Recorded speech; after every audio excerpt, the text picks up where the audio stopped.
ومن أحسن قولا ممن دعا إلى الله وعمل صالحا وقال إنني من المسلمين.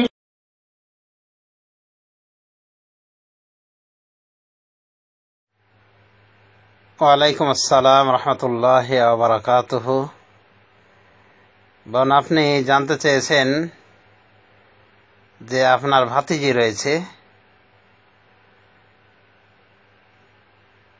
এই ভাতিজির বাবা অর্থাৎ আপনার ভাই মোটামুটি চলেফিরে খায়, একেবারে বেশি সচ্ছল তা নয়, তো মোটামুটি চলেফিরে খেতে পারে।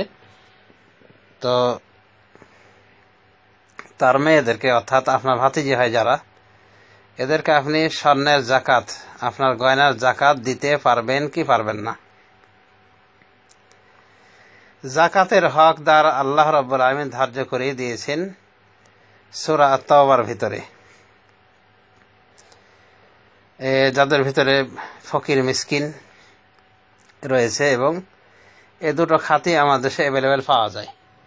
তো ফকির মিসকিনের পর্যায়ে যদি হয় আপনার এই ভাতিজিরা বা আপনার এই ভাই, তাহলে তাদেরকে আপনি ওই স্বর্ণের গয়নার জাকাত দিতে পারবেন। এখন ফকির মিসকিন কাকে বলে? ফকির মিসকিন হলো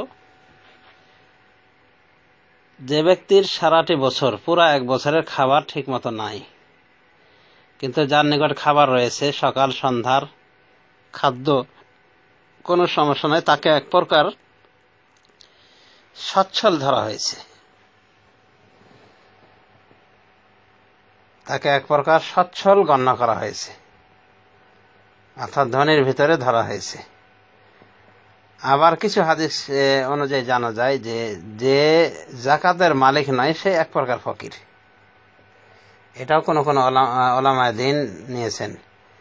দলিল তাদের মুআয বিন জাবালের হাদিস, যে মুআয বিন জাবালকে বলেছিলেন যে তুমি তো যাচ্ছ এমান শহরে, এমান নগরীতে, তুমি তাদেরকে প্রথমেই দাওয়াত দিবে কলেমার, অর্থাৎ কালেমা শাহাদাতের দাওয়াত দিবে। যদি কবুল করে তাহলে তাদেরকে বলবে যে আল্লাহ তোমাদের উপর 5 ওয়াক্ত সালাত ফরজ করেছেন।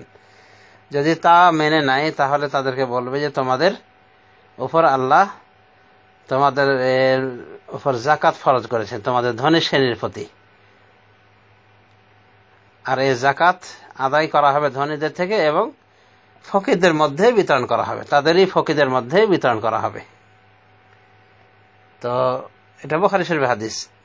এখান থেকে কিছু কিছু উলামায়ে দ্বীন নিয়েছেন, মাসআলা গ্রহণ করেছেন যে যারা জাকাত দেওয়ার সামর্থ্যবান নয় ওরাই ফকির। কারণ এখানে কি বলা হয়েছে, তুখাযু মিন আগনিয়াইহিম ওয়া তুরাদ্দু ইলা ফুকারাইহিম, এই জাকাত গ্রহণ করা হবে তাদের ধনী শ্রেণী থেকে এবং তাদের ফকির শ্রেণীদের মধ্যে বিতরণ করে দেওয়া হবে, ফিরিয়ে দেওয়া হবে। তাহলে জাকাত দাতাকে ধনী গণ্য করা হয়েছে, আর যারা জাকাতের মালিক নয় তাদেরকে ফকির গণ্য করা হয়েছে। তো এই হিসেবে ফকির মিসকিনের সংজ্ঞায় পড়ে যায় ওরা যাদের নিকটে জাকাতের নেশাব পরিমাণ অর্থ নাই। এটা একটা উলামায়ে দ্বীনের অভিমত।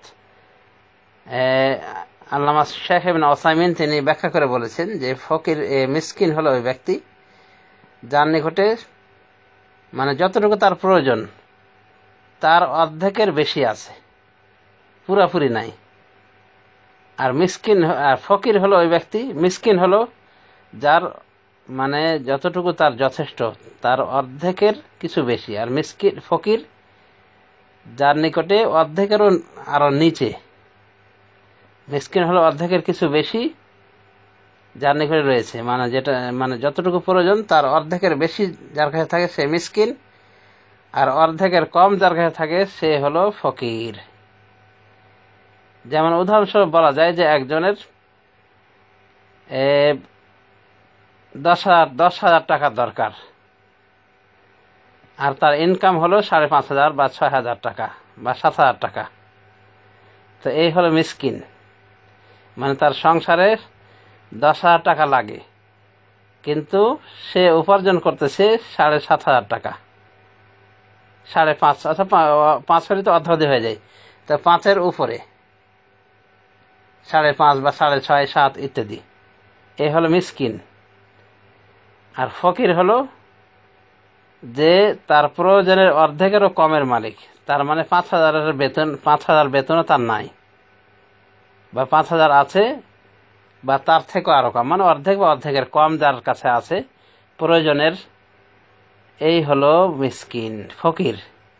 এখন বোন, আপনি চিন্তা করে দেখেন আপনার ভাই কি পর্যায়ের, মানে এই ধরনের ফকির মিসকিনের মধ্যে পড়ে কি পড়ে না। যদি পড়ে থাকে তাহলে মিসকিন আপনার এই ভাতিজিরা, তখন তাদেরকে আপনি দিতে পারবেন, নতুবা দেওয়া থেকে বিরত থাকবেন। আপনি নিজের মাল থেকে প্রয়োজনে দিবেন, যেহেতু ওরা আপনার ভাতিজি হয়। তো আপনি নিজেই জানেন, আপনার ওপরেই বিষয়টা ছেড়ে দিলাম যে ফকির মিসকিনের মাপকাঠিতে পড়ে কি পড়ে না, মানে আপনার ভাইয়ের সংসারে টানাটানি আছে না নাই। যদি টানাটানি থেকে থাকে তাহলে মিসকিন। অনুরূপভাবে কিছু কিছু আলেমের দৃষ্টিতে যদি জাকাতের মানে পরিমাণ অর্থ না থাকে তার নিকটে, তো ও এক প্রকার মিসকিন। তা আমার মনে হয় আপনার এই ভাতিজিরা মিসকিনের ভিতরেই পড়বে, আপনার কথা অনুযায়ী যেভাবে বলেছেন, মানে সচ্ছলতা পুরোপুরি নাই। তো যদি প্রকৃত অর্থেই মিসকিন ফকিরের যে মাপকাঠি বলা হলো এর আওতাভুক্ত যদি হয়ে থাকে আপনার ভাই, তাহলে অসুবিধা নেই, ইনশাল্লাহ আপনার ভাতিজিকেও আপনি গয়নার জাকাত থেকে দিতে পারবেন, কোনো সমস্যা নাই। তবে বিষয়টি আপনার উপরে ছেড়ে দেওয়া হলো, আপনি ভালো করে জানেন আপনার ভাইয়ের অবস্থা, প্রয়োজনীয় অবস্থা আরো যাচাই করে আপনি দেবেন। জাকাতের বিষয়টি সহজ নাই, যাকে তাকে দেওয়া যায় না, একমাত্র যে হকদার তাকেই দেওয়া যাবে। এজন্য বিষয়টি সতর্কতার সাথে গ্রহণ করতে হয়। আল্লাহ তৌফিক দান করুন আমাদেরকে সর্ব বিষয়ে কোরআন সুন্নাহ মোতাবেক পরিচিত হওয়ার। আমিন। সাল্লাল্লাহু আলা নবিয়িনা মুহাম্মদ ওয়া আলা আলিহি ওয়া